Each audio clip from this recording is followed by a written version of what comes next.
Buenos días a todos. Hoy es día 13 de marzo y es el domingo segundo del tiempo de Cuaresma. Poquito a poco vamos avanzando. No lo dejemos todo para última hora, sino que nos tomemos en serio este tiempo de gracia, este tiempo de salvación, de una mayor profusión en la oración, en la escucha de la palabra de Dios, en los signos de la penitencia, las charlas cuaresmales que están ahí ya a la puerta. En fin, tenemos un caudal enorme de gracia que quiere descender sobre nosotros. De nosotros depende también si nos abrimos a esa gracia de Dios o por el contrario estamos con el paraguas que impide que nos empape su gracia, que nos empape la santidad que Dios quiere de cada uno de nosotros. Iniciamos la semana en la cual vamos a celebrar también la fiesta de San José, el próximo sábado, día 19. Pero bueno, no adelantemos acontecimientos, ¿eh? Hoy es domingo, es el día del Señor, día de acudir a la Eucaristía, a la celebración, escuchar la palabra de Dios, recibir el cuerpo de Cristo, la comunión, salir fortalecidos del encuentro con los hermanos. Todo el domingo tiene que ser día de alabanza, día dedicado a nuestro Dios. Así que buen propósito para comenzar el día y terminarlo por completo, ¿no? El segundo domingo del tiempo de Cuaresma nos ofrece el texto de la transfiguración del Señor. Lucas 9, 28 al 36.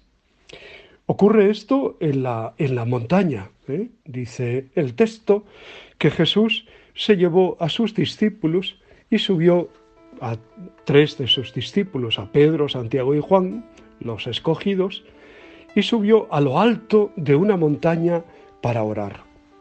La montaña tiene siempre una simbología muy fuerte, muy poderosa, ¿no? Es como si quisiéramos en el lugar más alto estar para allí tocar la presencia de Dios, ¿no? Y así vemos en tantos y tantos santuarios, por ejemplo, ¿no? Aquí tenemos el Santuario de la Luz, en un sitio privilegiado desde el cual se vislumbra todo Avilés, toda la ciudad, ¿no? Y su ría y el entorno, y es un lugar precioso, un lugar que invita a la oración. Pues en un tabor como el de la Luz, precisamente, Jesús se hizo luz. Y se hizo luz junto a estos apóstoles y él aparece también conversando con Moisés y Elías.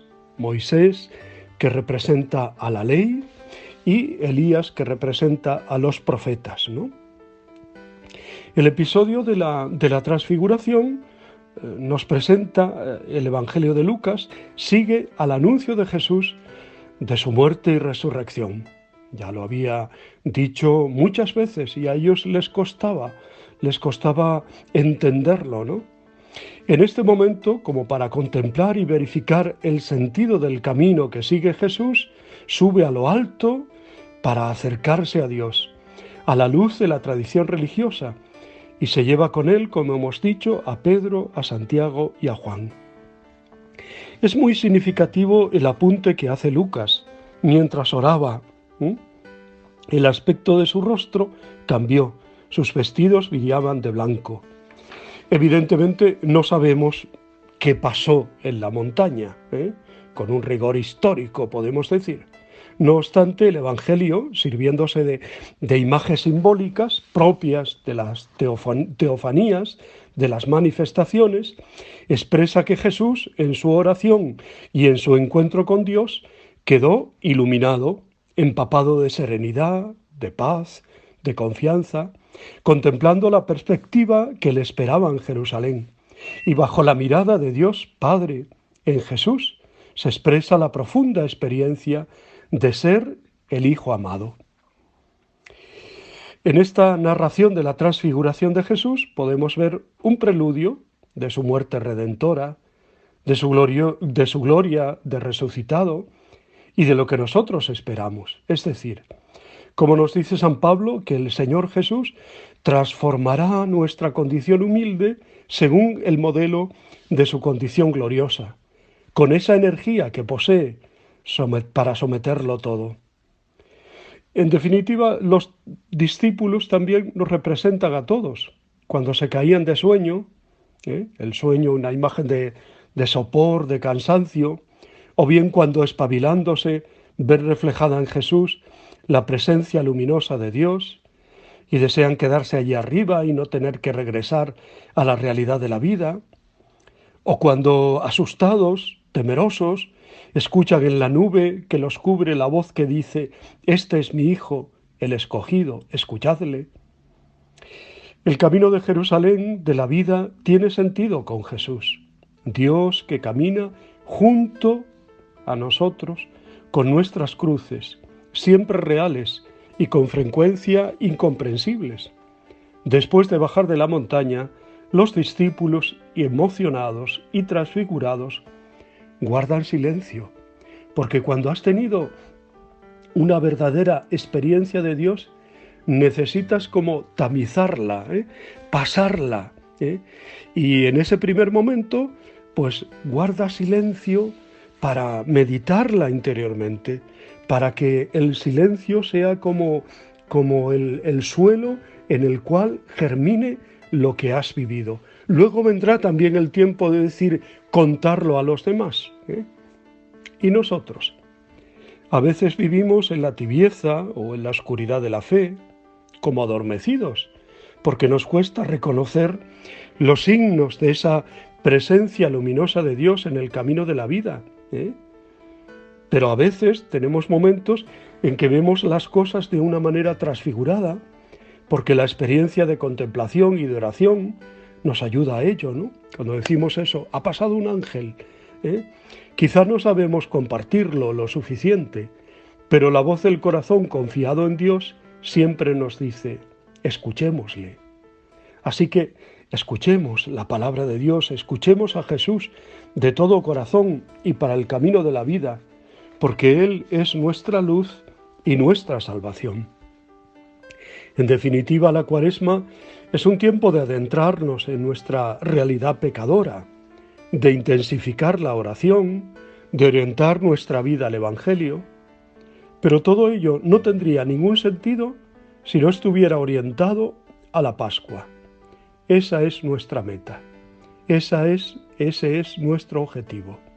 De ahí que la lectura de la Transfiguración nos aporte esta luz en este segundo domingo de Cuaresma.